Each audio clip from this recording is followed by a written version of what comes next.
Assalamualaikum warahmatullahi wabarakatuh. Alhamdulillah wassalatu wassalamu ala Rasulillah wa ala alihi. Sahabat media dakwah, Al-Quran adalah kalamullah al-nazzalu ala Muhammadin al-muta'abbad bitilawati, firman Allah diturunkan kepada Nabi Muhammad sallallahu alaihi wasallam yang menjadi ibadah dengan membacanya, datang kepada kita sebagai panduan dan kehidupan. Al-Quran adalah kitab suci, kitab yang harus kita muliakan, kita agungkan, kita hormati. Sebab apa? Sebab di dalamnya ada kalam Allah, firman Allah Subhanahu wa taala yang maha mulia, maha agung. Sahabat, lalu bagaimana seandainya Al-Quran yang kita miliki pada saatnya rusak, baik itu lembarannya hilang, berceceran dan sebagainya, sudah usang. Bagus sih, Quran rusak berarti sering dibaca. Mudah-mudahan rusaknya bukan karena dibiarkan, disimpan di lemari sampai bulukan. Mudah-mudahan rusaknya karena dibaca. Sering dibaca sehingga menjadi ahli Al-Quran. Dan kata Nabi, Iqra'ul Quran, bacalah Al-Quran, fa innahu ya'ti yaumal qiyamati syafi'an li ashabi. Sebab nanti Quran akan datang pada kiamat menjadi penolong bagi ashabnya, bagi yang biasa membacanya. Dan mudah-mudahan kita termasuk yang mendapatkan syafaat Al-Quran ini. Amin ya rabbal alamin. Sebab, nah seandainya Al-Quran ini sudah rusak, bagaimana cara kita menjaga kemuliaannya, menjaga keagungannya, menjaga kehormatannya, supaya tidak bercecer begitu saja, terhampar di mana saja, apalagi dibuang di mana saja, tentu akan mengurangi bahkan menghancurkan kemuliaannya. Yang pertama, dengan cara dikubur di dalam tanah. Tentu pilih tanah yang suci, ya, jangan tanah yang di situ ada tercampur dengan najis. Maka biasanya di kampung-kampung kalau sudah ada yang sudah usang, kemudian dibungkus dengan kain yang putih. Kemudian setelah dibungkus dengan kain yang putih, lalu gali lubang di pemakaman. Nah, di pemakaman inilah Quran dikuburkan, ya, karena dalam beberapa pendapat ulama, kuburkan Al-Quran ini sebagaimana dikuburkannya manusia, ya, karena tanah pada dasarnya adalah suci.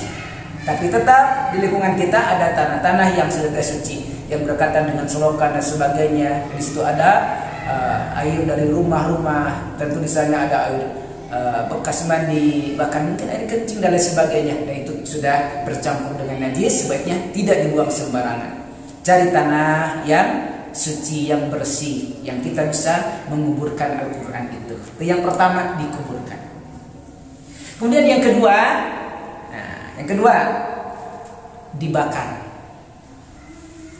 Tapi hati-hati, jangan membakar sembarangan di tempat umum, dilihat banyak orang.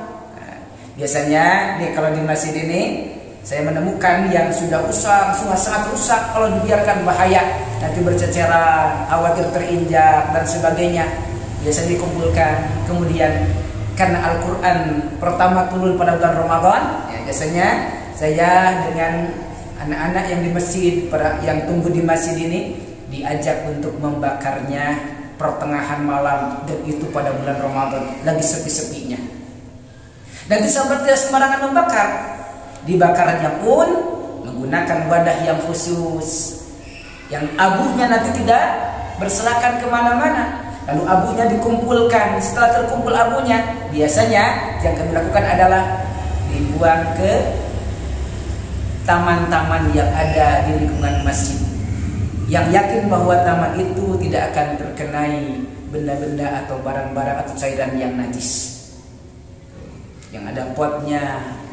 Dulu ada pohon kurma, dikubur di bawah pohon kurma itu abunya, tapi sayang kurmanya sudah tidak ada. Kemudian di bawah pohon-pohon yang ada di pinggir masjid ini sebagai taman masjid, yang insya Allah tidak akan ada benda najis ke sana. Diyakinkan tidak akan ada dan tidak akan bercampur si abu ini dengan benda najis. Yang kedua, dibakar.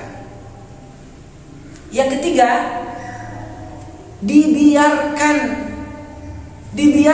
tapi menggunakan wadah sampai melepuh menjadi abu, menjadi debu dengan sendirinya, dimakan rayap dan sebagainya, alamiah, hilang secara alami, tapi harus disimpan di tempat yang khusus, yang tidak terjangkau, yang tidak terlewati, mungkin di Parak misalnya atau di langit-langit, yang tidak akan ada orang yang lewat ke sana, dan aman terjaga sampai betul-betul melapuk dengan sendirinya, habis dengan sendirinya menjadi abu, menjadi debu.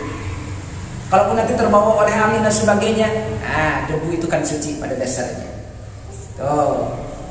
Dan yang terakhir, yang keempat, dan ini yang paling istimewa, dengan cara apa? Dengan dibuang di lautan, diarungkan di lautan, karena laut itu tahurun ma'uhu wa halun maitatuhu, suci airnya, kemudian suci juga bangkainya. Oleh karena itu diarungkan, dibuang di laut. Nah, sambil jalan-jalan ke laut, ke pantai, naik perahu ke tengah, silakan diarungkan di laut, karena laut itu suci. Jangan sembarangan ke kolam yang mungkin di situ ada nasi dan sebagainya, jangan. Dibuang sembarangan di air juga tidak boleh, tapi di laut, ya, di laut, buang ke laut, dibungkus dulu, mau langsung boleh, dan nanti dengan sendirinya lapuk kena air dan sebagainya, terbawa oleh arus air itu, insya Allah aman. Dan itu adalah salah satu cara menjaga kemuliaan Al-Quran. Kalau sudah besar, boleh dibakar, boleh dikubur, boleh dibiarkan sampai benar-benar habis dengan sendirinya, atau dibuang di lautan. Terima kasih, mudah-mudahan ada manfaat dan kita termasuk yang menjaga Al-Quran, kemuliaan Al-Quran, sebagai prajurit Allah untuk menjaganya. Inna nahnu nazzalna dzikra wa inna lahu lahafizun, menjaga kemuliaan adalah salah satunya. Wallahu a'lam bishawab. Barakallahu li wa lakum.